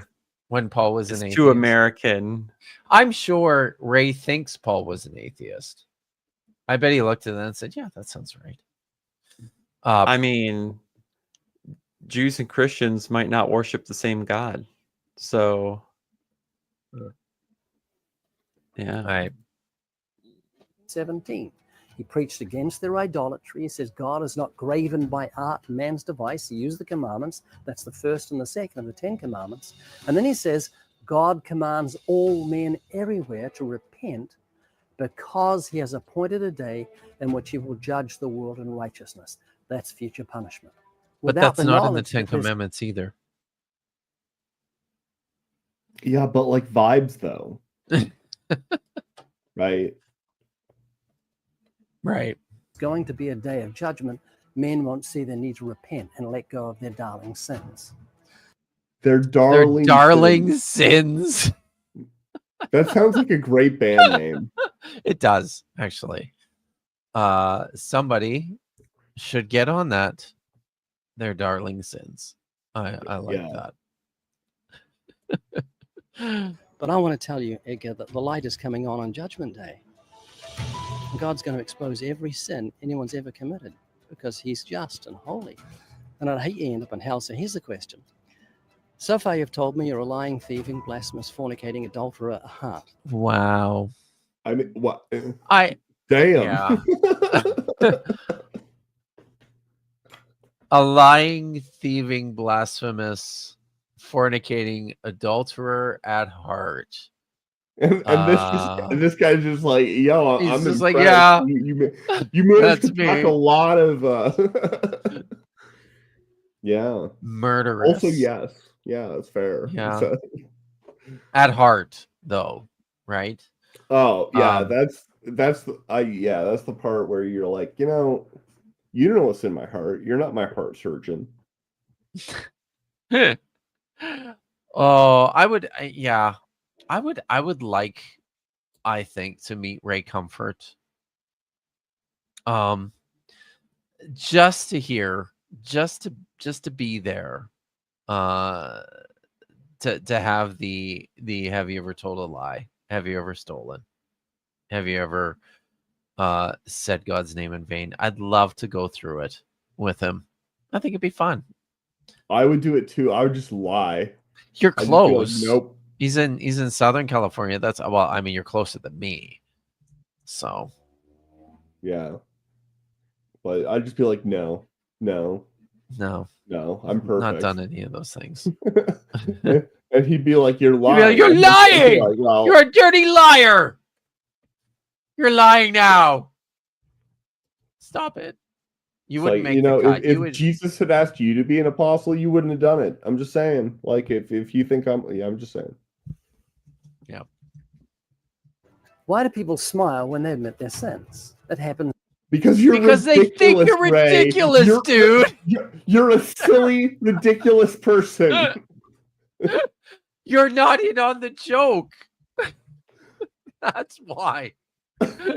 He's going. He's sitting there. He's looking you in the eye and he's going, this fucking guy. That's oh, did I clip again? Am I clipping again? Is it the do I need to be back? I've been trying to do it right tonight. I have no idea. So regularly. I wouldn't discount this as mockery. It may just be a nervous reaction. And you have to face God on Judgment Day. If he judges you, well, yeah, you got a complete stranger in your fucking face telling you're going to hell. What are you? Not just make that. Anyone uneasy You're at a lying, murderous, blaspheming adulterer at heart. Like, who the fuck says that? Right? It's somebody who's like getting ready to like do you some not good stuff. Okay, like. If people think all of that, then how else do you react? Go to your defense. I mean, this is his restraint, right? He's not punching you, Ray. So that's good. You give your soul to Jesus. Well, you see, that would have been content of atheist hears name of God and demon possessed. Rawr. Yes. Rawr. That's right. I've looked at 4 of them. You're going to be innocent or guilty. Well, by what you told me, guilty. Heaven or hell? Hell, if there is one.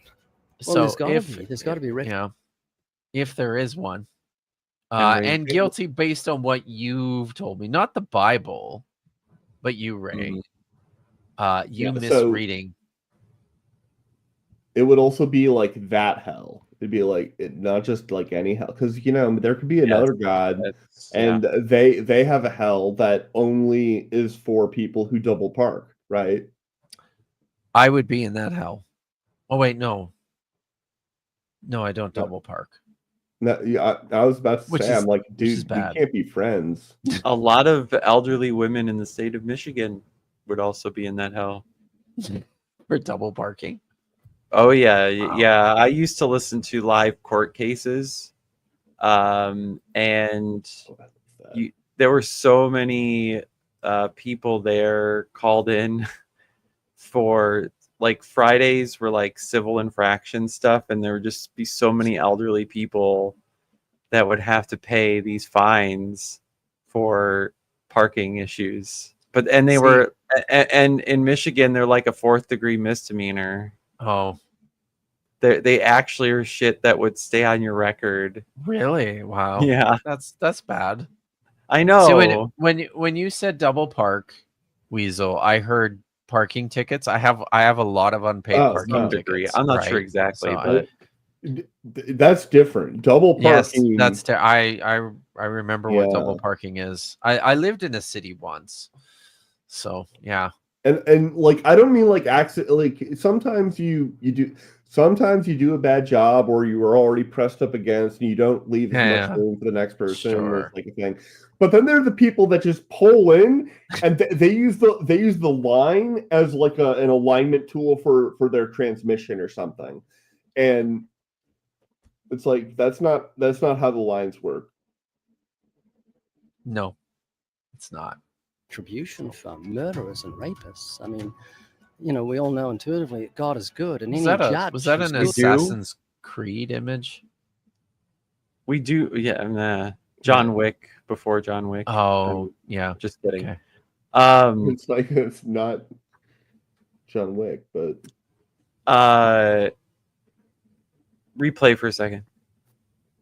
rapists. I mean, we all know intuitively that God is good, and any judge. No, you don't. He just brought in the rapists. That's new, isn't it? He was talking earlier. He was talking about murderous, adulterous, blaspheming. Right, but that's who you're going to be in hell with. So you'll be in hell with the rapists. Yeah. Okay. Yeah. I see. Like, Judge. I don't think you would be worrying about them if you were there, though. But I guess the implication is that you don't want to be as bad as them, right? Probably not. Yeah. But maybe we all that's know it. intuitively God is good. Then why is there a problem of evil? If it's so intuitive, then the Because of problem of free evil will. shouldn't exist. because of free Yeah. will. It's like you've never even thought about this question before, Nitty. Fucking hell. This concept of intuition and stuff, it's just over my head. Who's good will make sure a criminal is sent to jail. A good judge doesn't say, "Oh, look, you raped." Yeah, a good omnipotent judge is going to do a whole lot more than that, though. Oh God, he's going to go with it. This man's wife, and you cut her throat, but we're old buddies. I went to school with you, so I'm going to let you go. That's not a good judge. That's corrupt. So if he's a good judge, he'll make sure justice is done, and he receives punishment to the full extent. The Bible says God is just and holy, and he'll by no means clear the guilty. So you're in big trouble. Can you see that? Yeah. The River Niagara without a paddle. I mean, this guy has to stop So, cutting throats, apparently. This is it's a high pressure sales tactic, though, right? Yeah. Where you're feeding someone a high stakes narrative that really isn't true. And it's not biblical. It's very unbiblical. Right. And it's creating a distress that you are manufacturing. Yeah. Right. And so he's basically pushing this person to respond to a crisis that Ray is manufacturing. Right. This person, if this person is not a scripted plant of some kind, right, then this person was probably not thinking about this, not in any of this kind of distress, right, up until this point in their day. Yeah. So, yay. Hitting Also, for the fence. though, one thing that is really gross about street evangelists or apologists like this. Is anyone just happen to notice that like more gospel presentations about morality often include grape? When it's a man giving the moral presentation, it's grape is thrown in there. But when a woman is giving a presentation about the gospel, critical what a nature, it's not there. I don't consume enough of the content to It's gross when you start to sit back and go, wait, So what's they use the that example. implication They use that of example. that? I think it's that well, I think that the men doing it are well, it's to say like, well,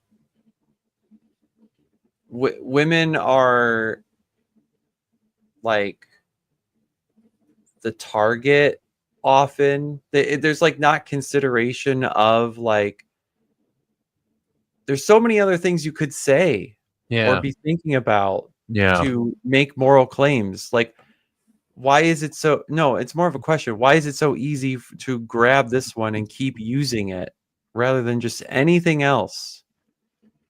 Right? There's so many other things that you could, besides this kind of power dynamic, right? And then it's like, I think too, why is this one stuck as the familiar one? right? Yeah, it's kind of on another level then too, when you consider how problematic the Bible is when it comes to matters of consent, the definitions attached to sexual assault, sexual morals and behavior.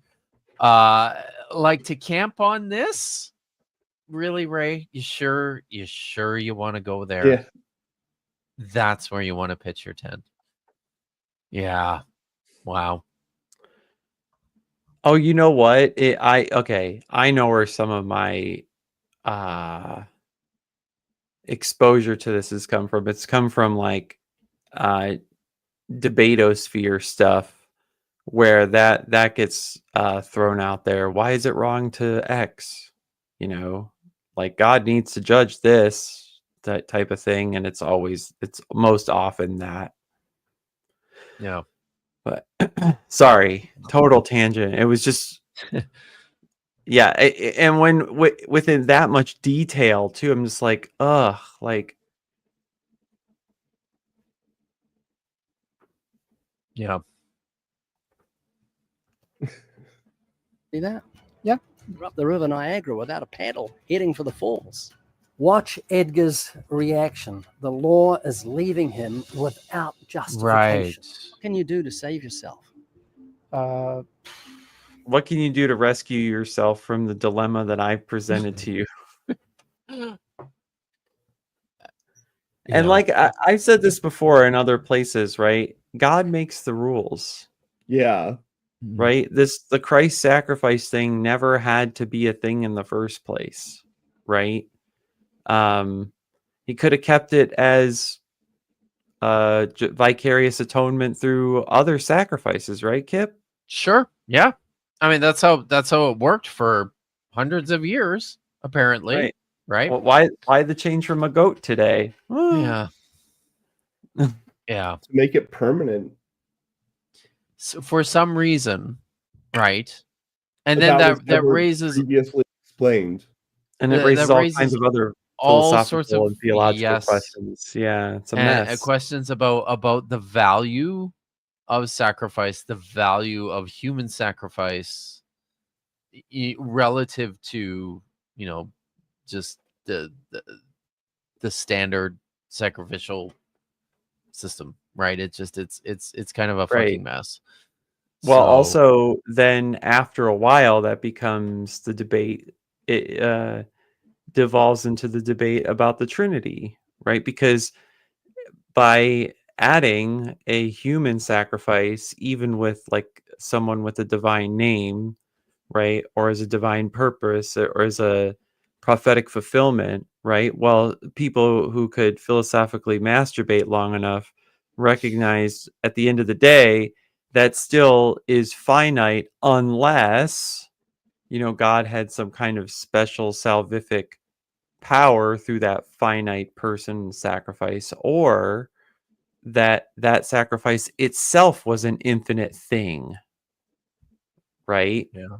That was co-equal with God in some sense, right? And ta-da, now we've got a Trinity thing going on, right?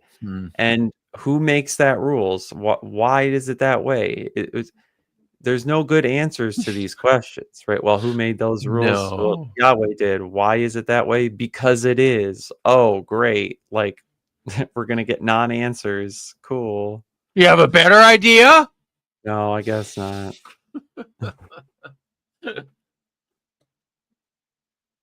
I do have a better idea, and you can find Oh. out about it by joining my cult. I'm just Weasel saying. cult. Weasel cult. Weasel cult. How do sorry. Charles Spurgeon said they'll never accept grace until they tremble before a You guys- just and holy You guys Lord. know who Charles Spurgeon is? Don't No. you? He was I do. He's a prominent 19th Christian author and century- theologian. He was a preacher in London, I think, actually. Oh, he's a preacher too. Okay. We'd yeah. have his books. My former church liked to have his Oh, books. did they like him? So I think so. Charles Haddon Spurgeon was an English particular Baptist preacher.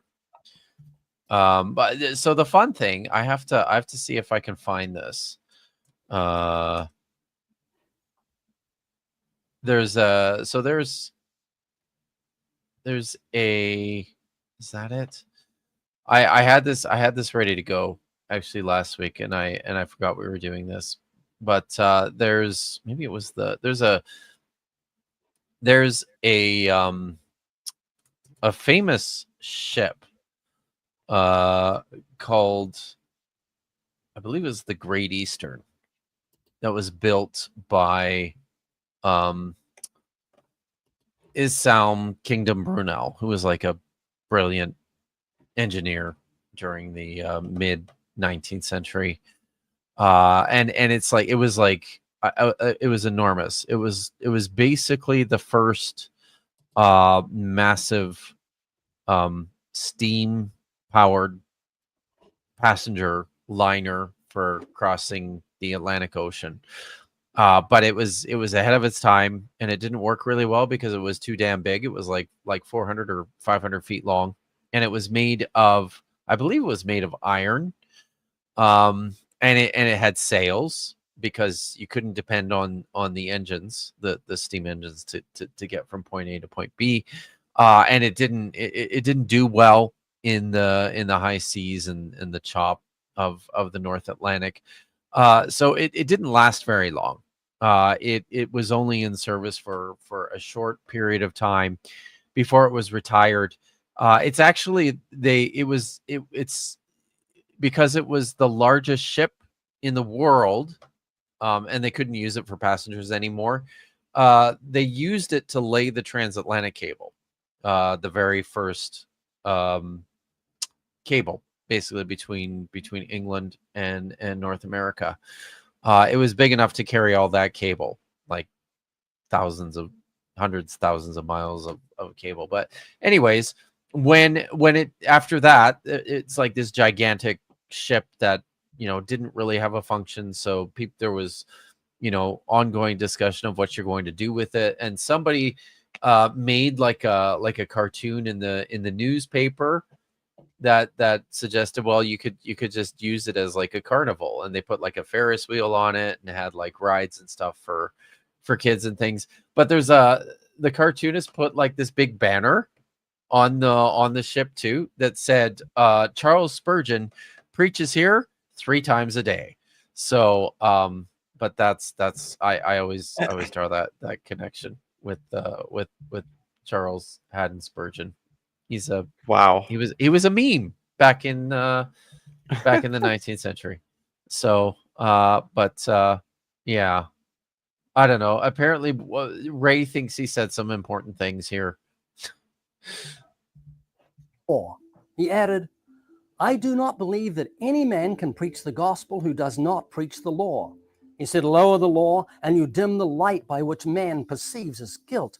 This is a very serious loss to the sinner rather than a gain, for it lessens the likelihood of his conviction and conversion. I say you have it's just a very precise reading, right, of Paul's theology in a particular direction. But you know, it's not the only way you can read this stuff. Of its ablest auxiliary, that's its most powerful weapon, when you have set aside the law. You have taken away from it the schoolmaster that is to bring men to Christ. They will never accept grace till they tremble before a just and holy law. Therefore, the law serves a most necessary purpose and must not be removed from its place. Correct. This poor guy. Just how do I, sorry. The purpose of God's law, that moral law, is to stop the mouth. And that's what's happened to you. You've got no justification for your sins. So you can't justify yourself. You're guilty before God. He's done talking to you, Ray. He doesn't want to talk to you anymore. Yeah, the body language is just like help me. You said this How is do I going to get out be of like a 30-second conversation, and it's. I mean, I guess it hasn't taken, like, we didn't move very far along in this. We're not going to finish this. Okay? No, we're not. We are not. I'm going to have to, yeah. But just fling yourself on the. He's regretting ever signing up for this. He is. He really is. He's just many comfort videos go this way with the guest. All those that call upon him. Do you remember in the book of Numbers where the children of Israel were bitten by snakes? Oh, yeah. I love this story. Took a serpent and he put it on a pole. And when the children of Israel gazed upon the snake, they were healed. Sounds like magic, doesn't it? Yeah. Why did he have to do that? What's that about? I mean, so maybe he's trying to get the children to have like kids with a certain color hair, like when Jacob had to wave the sticks. Yeah. Okay. There's something interesting in that text. I think the snakes in that story in Numbers are called they're the Seraphim, Nachashim, which means burning snakes, basically. But these are words that are used. So Nachash is a common word used for snakes, but is also the same word that's used for the snake in the Garden of Eden. Moses had to make a snake, a Nachash, out of bronze, which is also derived from the same root, Nachash, and mounted on a pole in order to, save the people. Oh yeah, makes it work. Yeah. And then they started, they the story goes, they held on to this thing and they set it up in the temple, and people started, worshiping, doing service to the snake, the snake god, the Nehushtan. Well, apparently it healed people, so like that's right. Reasonable. Yeah, seems, but the snakes that Yahweh dispatched, I don't think Ray actually mentioned that part of the story, did he? That Yahweh's the one who actually sent the snakes out. He said, "Yeah, go fuck these guys up." Literally, it's the burning snakes is the way it literally looks in the Hebrew. Most translators will take that as like venomous snakes, but part of me is like, I don't know, kind of sounds like mythical cosmic creatures that Yahweh is sending out there to mess up the people. But it's a fun story. Is it though? Is it fun, or is it horrifying? It's horrifying, yes, but none of this ever happened, so that makes it fun. Yeah. death on the cross. John 3:14 and 15. And as Moses lifted up the serpent in the wilderness, even so must the Son of Man be lifted up, that whoever believes in him should not perish, but have eternal life. So what I'm So it's trying like to a do with the totem, help of right? Well, I mean, yeah, that's what the whole cross thing was, right? Like, Yeah. Oh, they yeah. had to put him up. I They guess had to put him so. up like Moses did the snakes. And if you look upon it, I mean, it's a little on the head, though, I isn't mean, it? that's not. It's interesting because I don't know. It doesn't really sound like that's what Ray believes. No, that's what I believe he should believe, though. Yeah. Okay. That's fair. of God is get Edgar to look up to the only place he can find mercy, that cross. He's I- looking. It's the only place he can. have He's two looking weapons in our- anywhere he can get some reprieve from you, Ray. There's a cannon. I don't know why there's a Nice. cannon. I didn't. It's a nice cannon. That's true. Does this bring back One is the memories? sinner's conscience. There were a lot of cannons. None of them looked remotely Cross. this like functional. We have though. two weapons in our arsenal. One They were all like, well, okay, some of them did, but I wasn't allowed to get close to them. The ones that they Oh. have like that are just out, they're like slathered in, rust preventing paint and would not work in a million years until you like scraped all that off and also got a bunch of gunpowder. Which Wow. Yeah. You didn't have on you at the time. well, not that I was gonna like show. Yeah. Sure. One Yeah. is the sinner's conscience. It works for us. It comes alive when the commandments bring the knowledge of sin. And the other is the sinner's will to live. He's not a beast. He's a human being made in the image of God. God has placed eternity upon his heart. This is just like a gish gallop of Yeah. platitudes at this point, Mhm. right? Like that's Yep. all this is. Yeah. I Gish mean, evangelism. gish evangelism. Yeah. So I don't know. How much more do we Well, we just reached the you end of wanna the go? section. Okay. So it's I think going we're- into another longer section. Yeah. The fear of death. Okay. Well. Is Vandy ready to be done? I'm a little bit ready to be done. we We're can at the shut it 2 down, I hour. think. Yeah, We're we at are the at the 2 2 hour hour. mark. So it's probably a good time to sorry. shut it down. So no, it's cool.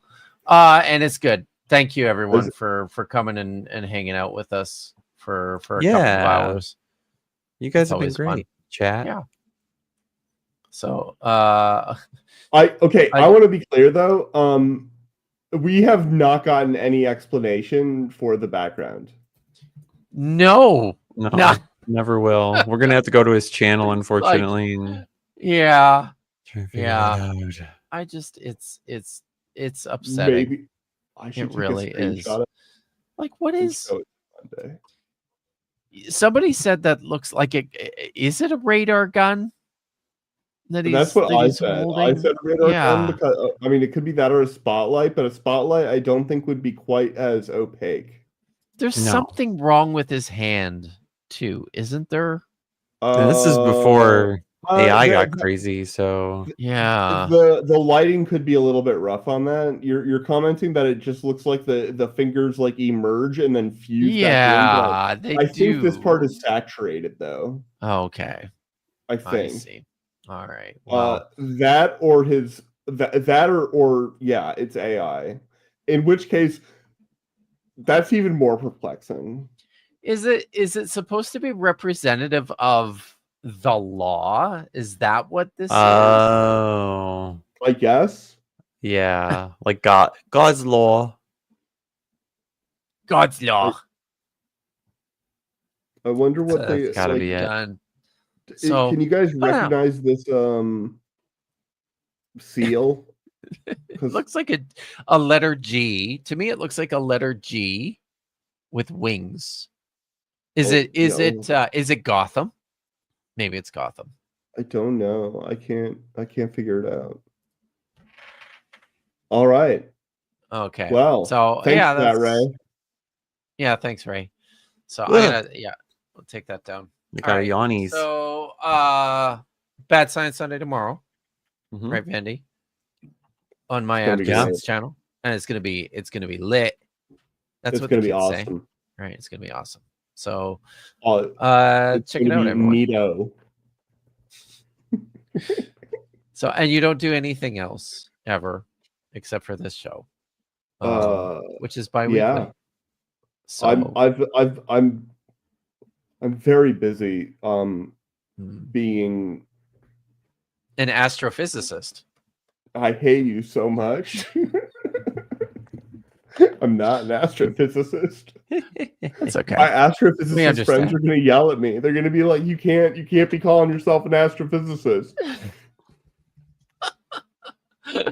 Blame it on the biblical scholar. That's all you have to do. I'm gonna have to change anti-magnetologist to atomic astrophysicist. physicist. No, not Out the of the moonlight. It's not. What we just went through this. I don't understand. Why are you like this? It's just how I see you. What's going on, Nitty? Do you have anything coming up? Not on the books.